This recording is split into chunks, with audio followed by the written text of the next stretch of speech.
Hello everyone, my name is Boris, and today I'm going to be doing a water view of Maikel from the TPC of the first day. He's had a little slower start, but ended the day with 3 firsts in a row, this being one of them. Hence, I think it's very interesting to see how he approaches the patch. In this particular case, we're going to be looking at him playing around the Bilgewater line, which is coming out of the first day. It seems to be the strongest line currently in the game. And the ladder stats reflect the same. We started out with a Shen and a Jin pair. Would have been great last patch. I did not exactly catch what on Ionia it was, but it generally does not seem to cap that high anymore, especially with the Yunara being weaker. Therefore, with today's Alawi, as soon as we get a TF, we're probably already in the Bilge line. The encounter is the Draven encounter, which perfectly works for the Bilgewater line, as you want to push tempo, and then it will allow you to fast through. Let's go back a little bit, look at the augment selection here. As we can see, we don't have a Twisted Fate yet, and have a slightly awkward open components. Now, the Fire Axiom is a great utility, decent. Works for tempo unless you save an item slot, which is not that bad. For preparation, it's probably a pass, and on a roll, it's something that we would generally now play into Sona or Anivia. With the rod, we probably could consider it, but I do not think that's part of his game plan. Just gonna roll everything and settle here for the bows. Can use quite a few bows in the comp, and also leaves us still open to the Ionia possibility. It looks like he's gonna stay looking to play around these units for now, but alright, so we're just gonna go with our slams. Yeah, still play the strongest board. In the current meta, going for a loose streak does not seem to work out as great. However, and well, Rageblade is Jin's best item. We will have to see, because yeah, it's okay. We lose by 10 HP even when leveling. Not exactly what we wanted to see. But here we pick up the Twisted Fate. Yeah, just get a full sack. Does not value this as high. Get the 2 items on him to unlock the Graves. And yeah, as we can see with the Bilgewater being so prominent now in the meta, people are willing to opt into it a little bit later. Now, I've yet to see if someone tried to go for rolling for Twisted Fate on level 4, as that seems to be a little bit of a risky play, but there are a few one-tricks on the... Oh, it's not exactly one-tricks, but like with very high percentage rates, so it will be interesting to see how those players approach the line. And another aspect of Bilge being one of the hardest lines to pilot in the game, it's very interesting to see how the top players navigate their shop, and especially in this high caliber of a lobby, how much and how they apply the tempo. As this is a line, especially in this kind of encounter, that very much wants to exert early pressure as much as it can through the extra resource generation it gains. Going into the carousel, we have 1 spat, and we have 2 completed items at the moment. We might be... Okay, we're gonna picking up a rod here. It's great for potentially transferring to the Fizz later on as well. And it's obviously on the Gangplank, which we had in the shop, but we're gonna decide to roll it to fish for some potential upgrades. See that we have a TF2 possibility next round. Tag in a Quick Striker just to form the strongest board. Prefers the Graves over GP due to the synergy that he shares with Twisted Fate. And can we... Yes, with the recent buffs of its single attacks, it's capable of getting through the tank with 3 items. Picking up the Twisted Fate 2 here. And now our goal would be to try to close out the stage strong and see if we can find the Nautilus to get up to the 5 bilge as soon as possible. Just counting around another fight to see. Perhaps he was considering that player might as well transition into bilge, but We will see. Find the graves in the shop, and might have... Probably will go for graves too to exert extra pressure.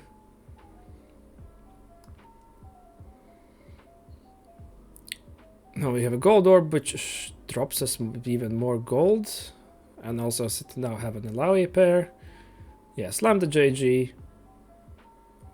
This is another aspect which of the bilge line. The two costs were supposed to be increased in price by 35 serpents, but they remained at 30, which has allowed bilge to, in a way, still retain its possibility to keep up with the highest tempo, especially in a meta where you do want to have as much tempo as possible. And the AP items now, we've discovered how strong Fizz is. Twist Fake can hold them greatly for him. Now roll the Arcane Victory here. Probably still prefer Epoch as a gold augment, but might sell for Pyromaniac, even though we're gonna have a couple of more bows incoming either late this stage or early next stage. No, alright, so yeah. So this is another aspect. Alright, we were actually quite rich, so can still level to 60, remain 50. So Epoch would have not been the greatest option here, while this gives us 3 item TF and keeps our tempo up. Yep, that's completely the correct read to do here. Fighting a Ishtal player that might... Don't think we're gonna see this quest, and yeah, not gonna be able to translate as well. But apart from having a little bit slower early game, we have rebounded, gotten back on the tempo, have a 5-3 going, upgrade the Alawi here.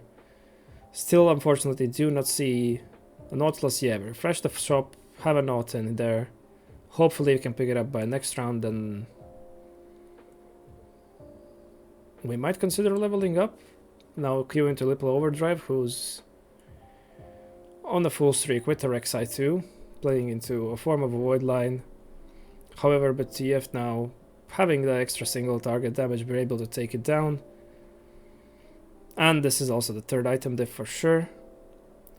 So this is the aspect that, yeah, they're very much preferring item augments. And just gonna generate the extra econ by being able to take the takedowns and fill their build shop. Probably looking to complete an item here, take another GP with glove, gives us a pair. And yeah, we're gonna level, roll a couple of times, seems. Alright, just once, pick up a Wukong, which is very nice, and they're able to slot in 5 bilge. Probably can take this board, yeah, we're gonna be taking this board to level 8. Keep the glove open for now for a potential Misfortune or Graves item. And I would imagine that now we would be looking to start refreshing shop for potential Brew and a Misfortune. Get also a Nautilus pair. Fizz always is going to go over the GP. No need to call on the GP pair. In general, this is another optimization that top players have been taking into account, is even never upgrading GP. If you have enough tempo, you're going to get into Tom Kench sometime middle in the stage 2. And at that point, you can just drop the GP. Well, there is a different variant of being playing for GP reroll. It's not exactly that. And this is an interesting part. Alright, so yeah, just pick up a TF here. Find the Brew as well immediately. And the JG is going to go on the Fizz there. Have a Fizz pair as well in the shop. Another gold orb giving us gold. Alright, so that is completely sorted out the econ situation as for us. We can just go full tempo. Not pair here as well. Gonna go up, roll down till we find a Misfortune here. Also gonna a couple of rolls to upgrade our frontline. Is just taking on the Wukong pair. Find that. That should be good for now. Slot in 7 bilge to start farming the serpents. We're not opting for even Shroud. We're just like, alright, we think we have enough frontline, where what we might be lacking right now is damage to get as much kills as possible. And a very close fight, able to maintain a streak. It would have been sad if it would have been due to a later slam. And now we have covering salvage bin is probably the best option. Do not have an open slot for a bilge emblem. And Giant Slayer Augment is not that impressive. Now we're gonna roll the salvage bin. And I'm interested in seeing what we're gonna use these dupes on. We have another bilge dupe in the shop, so we will have 4 dupes. Alright, he does decide to upgrade the GP. As we are on a streak, it seems sensible. If it helps us to preserve that, it is worth it.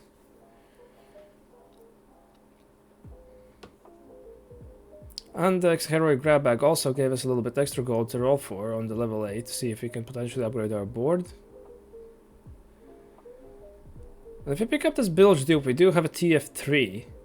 So that would be another... Yeah, and we have the Dexter 2 coming in, gonna get us by a stats fine of Pile of Citrus, probably gonna look to grab that for our front line.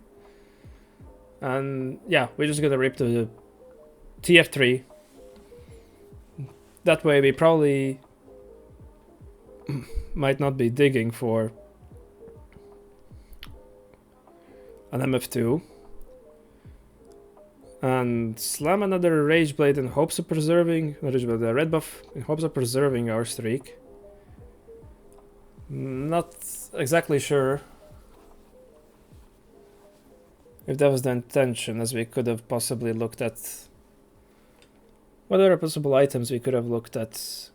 Since we are currently lacking frontline, so we pick up a chain here.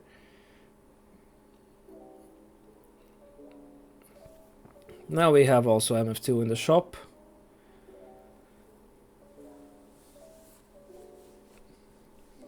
In the sense that we could have also made a Void Staff or Last Whisper.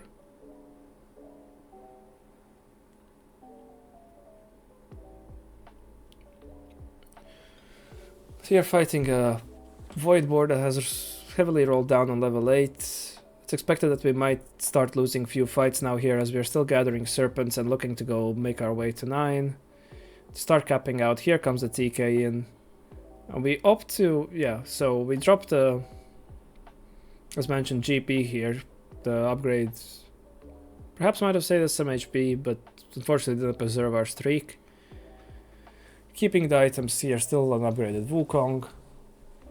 And we're not slamming the second Gargoyles, as Gargoyles is already not the best item at this stage in the game, and this could become potentially a vow.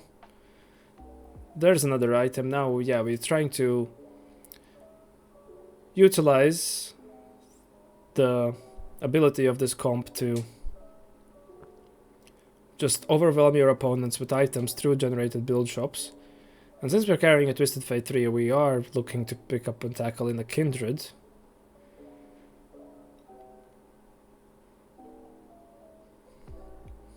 Now, another Hodge for Fizz.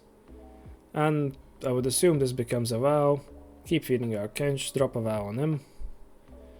We have a Deadman's Dagger that's probably going to go on Misfortune there. And also know that he's keeping TF in the A3 or A5 positions, as that way he's able to hit the corner backlines and chill them with the brew. If he's tucked in safely in the corner, that is where he's gonna start missing most of the time. Now this is obviously still not a guarantee that he follows his target, but this is the more likely option. Level up to 9. Upgrade a little bit of our front line. We're looking to start to drop down to 5 bilge. And have the Deadman's Dagger. I'm interested on the staying for Kubuko. Perhaps we're considering a 4 bruiser option.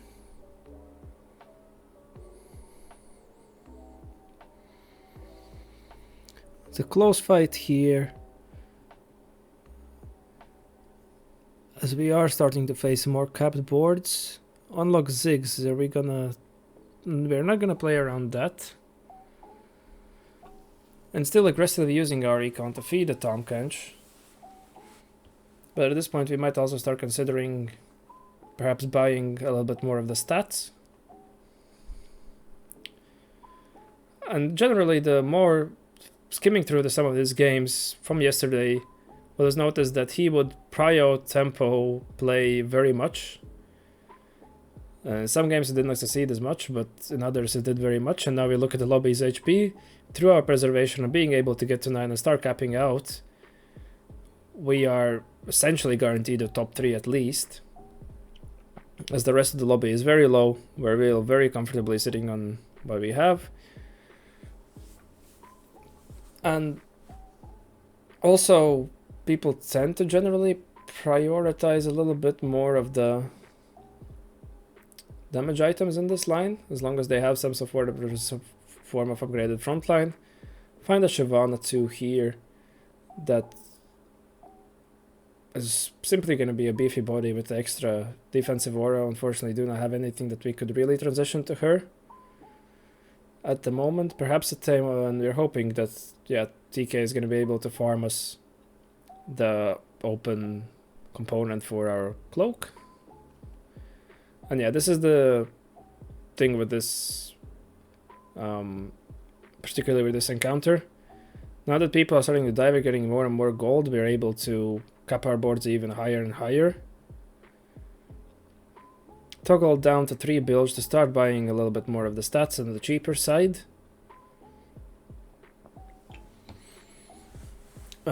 This is the level 9 void board, if I'm not mistaken, that we're able to just run over. And at the moment, I do not think there's anyone that could really contest us. We're gonna keep scaling higher, and we still have 2 5-cost pairs to hit. And this board, just your pure stat value, is able to stat check everyone with the items and stats. Yeah. We even had TK TS2 to still hit. Just gonna jam a 3rd Crown Guard on him. Now this is also an interesting board that we're facing from Pakigam. The Ari Ishtal, 3-star Ari Ishtal board with the Brock. Unfortunately, it's only Brock 1. So it should be quite easy for us to tackle. But it's not the case just yet. Perhaps we can improve the positioning, although we have the Fizz on the right side to be able to jump in. So the Ari board is a very niche board that it's quite hard to get to. But alright, so I want to see how we are able to close this out. Trying to position TK to eat either the Brock or one of the other units, but yeah, there's a lot of power in the Ari. Pick up a Kindred too, and just keep using the extra gold we've generated to feed Tomkench as much as possible. And keep buying stats. Now the set 2 is also putting in a lot of work. We're gonna transition items to Shyvana, see if that works. And yeah, it's also gonna come down a little bit to the set TG rolls. Well, Pocky still haven't been able to find Brock 2. And okay, this actually did it. Let's see the last fight again. So we have been able to put our tank in front of the Ari to buy some time. TK did not think anything particularly useful, and we did not get the brew on there, but it was just enough with the extra meat that we were able to put in front of the Ari to be able to front and back end this comp. And yeah, this is another variation that is possible to still play around TF3, but when you have the correct items and you're able to tempo that spot and cap out in this particular way. I hope you enjoyed watching and you learned something just as I did, and I hope to see you in the next one. Peace.